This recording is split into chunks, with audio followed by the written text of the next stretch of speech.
ఒకవైపేమో ప్రవీణ్ కుమార్ మా పాలమూరు బిడ్డ మరి మంచోడు నా మిత్రుడు అని చెప్తున్నారు. మరోవైపు బీఆర్ఎస్ వైపు పోతే ఆయన ప్రజలకు సమాధానం చెప్పాలంటున్నారు. అంటే మీరు వార్నింగ్ ఇస్తున్నారా?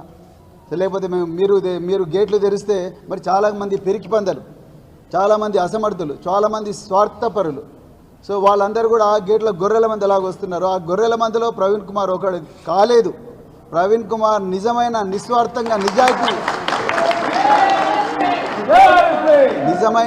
నిజమైన నికార్సైన నిజాయితీ కోసం పనిచేసే నాయకుడు కాబట్టి ఆ గొర్రెల మందిలో ఒకడు కాలేదని బాధపడుతూ మరి అక్కసుతో ఈ మాట అంటున్నారా రేవంత్ రెడ్డి గారు?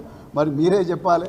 సో నేను ఎప్పుడు కూడా ఆ గొర్రెల మంది ఉండదలుచుకోలేదు. చాలామంది అన్నారు ఎంత ప్యాకేజ్ తీసుకున్నావు కేసీఆర్ దగ్గర అని అంటా ఉన్నారు సోషల్ మీడియాలో. ఎంత ప్యాకేజ్ తీసుకొని పోతున్నాను మిత్రులారా. నేను మళ్ళీ చెప్తున్నా, ప్యాకేజీ తీసుకుంటానైతే నేను అధికార పార్టీ దగ్గర రేవంత్ రెడ్డి దగ్గర ఆయన గేట్ల దగ్గర కూర్చొని మరి ఆ సీట్లలో కూర్చునేటోని ప్యాకేజీల కోసం వచ్చినోని కాదు. ఒక అభివృద్ధి తెలంగాణను పునర్నిర్మాణం చేయడానికి ఒక యజ్ఞంలో భాగస్వామి కావడానికి వచ్చిన అంతే తప్ప ప్యాకేజీల దృష్టితో ఇక్కడికి వచ్చినామని కాదు. అట్లని నాకు ఆస్తులన్నీ వచ్చినాయి, ఆ దొంగ ఆస్తులన్నీ మరి రక్షించుకుందామని చెప్పి భయంతో నేను పోయిన పిరికి పందను కాదు, స్వార్థపరుణ్ణి కాదు. నేను అన్నీ వదులుకొని ఉద్యోగాన్ని వదులుకొని నేను రాజకీయ రంగంలోకి వచ్చిన. నేను పోలీసు ఉద్యోగంలో నాకు పక్కకు పెట్టి కేసీఆర్ గారు ఇచ్చిన ఆపర్చునిటీతో నేను 10 సంవత్సరాలు గురుకుల పాఠశాల సెక్రటరీగా పనిచేసి 10 లక్షల మంది విద్యార్థులను ప్రయోజకులుగా చేసిన.